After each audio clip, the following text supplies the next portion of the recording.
சோழர்கள் இந்த பேரை கேட்டாலே நமக்கு ஒரு தனி பெருமிதம் வரும் இல்லையா? ஆனா அவங்களுடைய பேர்கள், அதாவது ராஜராஜன், ராஜேந்திரன்னு நாம சொல்ற பேர்கள் உண்மையிலே தமிழ் பேர்கள் தானா இல்ல வடமொழி பேர்களாம்? தென்னிந்தியாவோட மாபெரும் பேரரசுகளில் ஒன்றான சோழர்களை பத்தி இப்போ ஒரு பெரிய விவாதமே கிளம்பியிருக்கு. வாங்க இந்த சர்ச்சை என்னன்னு கொஞ்சம் ஆழமா பார்க்கலாம். இந்த முழு விவாதத்துக்கும் புள்ளி வச்சது யாருன்னு பாத்தீங்கன்னா, விடுதலை சிறுத்தைகள் கட்சி தலைவர் தொல் திருமாவளவன் அவர்கள்தான். அவர் கேட்ட ஒரு கேள்வி, ராஜராஜன், ராஜேந்திரன் இதெல்லாம் தமிழ் பெயரா?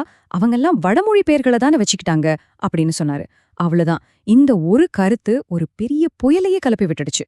சரி, அவர் சொன்னதுல எந்த அளவுக்கு உண்மை இருக்கு? நம்மளோட மாபெரும் சோழ மன்னர்கள் நிஜமாவே தமிழை விட்டுட்டு போயிட்டாங்களா? இதுக்கு பதில் தேடுறதுதான் நம்மளோட இந்த ஆய்வு பயணத்தோட நோக்கம்.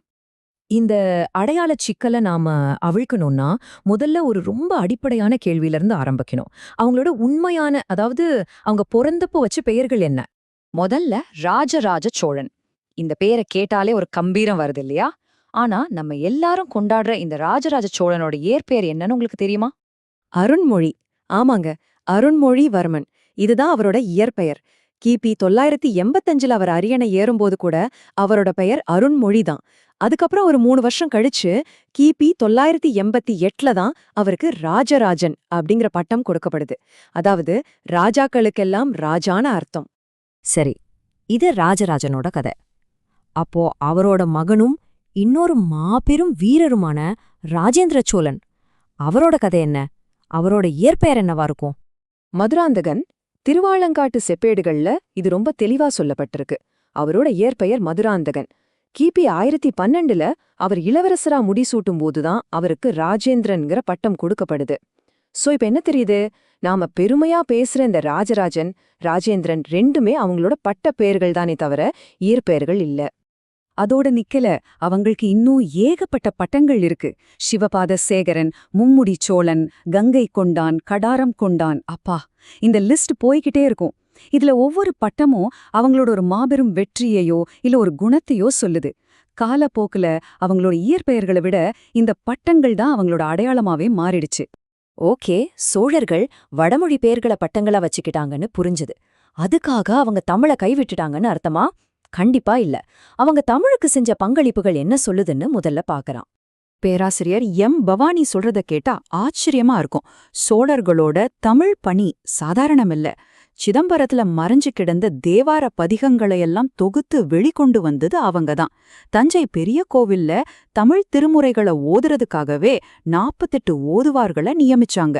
அது மட்டுமா, பெரிய புராணம், கலிங்கத்துப்பரணி மாதிரி தமிழ் காவியங்கள் உருவாகிறதுக்கு முக்கிய காரணமாவும் இருந்திருக்காங்க. இதெல்லாம் பார்க்கும்போது அவங்க தமிழுக்கு எவ்வளவு முக்கியத்துவம் கொடுத்திருக்காங்கன்னு புரியுது இல்லையா? ஆனா ஒரு நாணயத்துக்கு 2 பக்கம் இருக்கு இல்லையா? அதே மாதிரிதான் இங்கேயும். ஒரு பக்கம் தமிழை இப்படி வளர்த்த சோழர்கள், இன்னொரு பக்கம் சமஸ்கிருதத்துக்கும் பெரிய முக்கியத்துவம் கொடுத்திருக்காங்க. அதுதான் இந்த விவாதத்தோட மையப்புள்ளியே. ஆய்வாளர் போ. வேல்சாமி இத பத்தி ஆழமா பேசுறார். அவர் என்ன சொல்றாருன்னா, தமிழ்நாட்டோட வரலாற்றை எடுத்து பாருங்க. பல்லவர் காலம், சோழர் காலம், நாயக்கர் காலம்னு எல்லா காலகட்டத்திலயுமே சமஸ்கிருத கல்லூரிகள் இருந்திருக்கு. அப்படி இருக்கும்போது சோழர் காலத்துல மட்டும் சமஸ்கிருதத்தோட தாக்கம் இல்லாம இருந்திருக்கும்னு நினைக்கிறீங்களா? அது சாத்தியமே இல்ல. இப்ப பாருங்க, இந்த ஒப்பீடு தான் முழு கதையும் நமக்கு சொல்லுது. ஒரு பக்கம் தேவாரத்தை தொகுத்தது, ஓதுவார்களை நியமிச்சதுன்னு தமிழ் பணிகள்.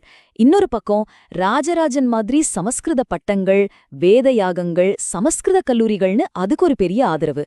இதுல இருந்து நமக்கு என்ன புரியுது? அவங்க 2 மொழியுமே ஆதரிச்சிருக்காங்க. தமிழ தாய்மொழியா, மக்கள் மொழியா பாத்திருக்காங்க. அதே சமயம் சமஸ்கிருதத்தை ஒரு அதிகாரத்தின், ஒரு கௌரவத்தின் அடையாளமா பாத்திருக்காங்க. அப்போ இதுல எது சரி, எது தப்பு? சோழர்கள் தமிழ் மன்னர்களா இல்லையா? இந்த கேள்விக்கு ஆமா அல்லது இல்லைன்னு ஒரே வார்த்தையில பதில் சொல்லிட முடியாது. ஏன்னா அவங்களோட வரலாறு நாம நினைக்கிறத விட ரொம்பவே சிக்கலானது. இங்க நாம புரிஞ்சுக்க வேண்டிய ஒரு முக்கியமான விஷயம் இருக்கு. சோழர்கள் 100க்கு 100 தமிழ் மன்னர்கள் தான். அதுல எந்த சந்தேகமும் வேண்டாம்.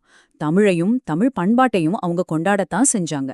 ஆனா அதே சமயத்துல அந்த காலகட்டத்துல அதிகாரம், கௌரவம் இதோட அடையாளமா பார்க்கப்பட்ட சம்ஸ்கிருதத்தையும் அவங்க அரவணைச்சுக்கிட்டாங்க. இதை நம்ம ஒரு முரண்பாடா பார்க்க வேண்டியதில்லை. அது அந்த காலத்தோட அரசியல் மற்றும் சமூக யதார்த்தம், அவ்வளோதான். கடைசியா இந்த முழு விவாதமும் நம்ம முன்னாடி ஒரு பெரிய கேள்வியை வைக்குது. யோசிச்சு பாருங்க, இன்னைக்கு இருக்கிற மாதிரி இல்லாத முற்றிலும் வேறொரு காலகட்டத்துல வேற மதிப்பீடுகளோட வாழ்ந்த நம்ம வரலாற்று நாயகர்களை நாம இன்னைக்கு எப்படி பார்க்கணும், எப்படி புரிஞ்சுக்கணும்? இது வெறும் சோழர்களை பத்தின கேள்வி மட்டும் இல்ல, நம்ம வரலாற்றை நாம எப்படி அணுகுறோங்கிறது சம்பந்தப்பட்ட கேள்வி. இத பத்தி நீங்க என்ன நினைக்கிறீங்க?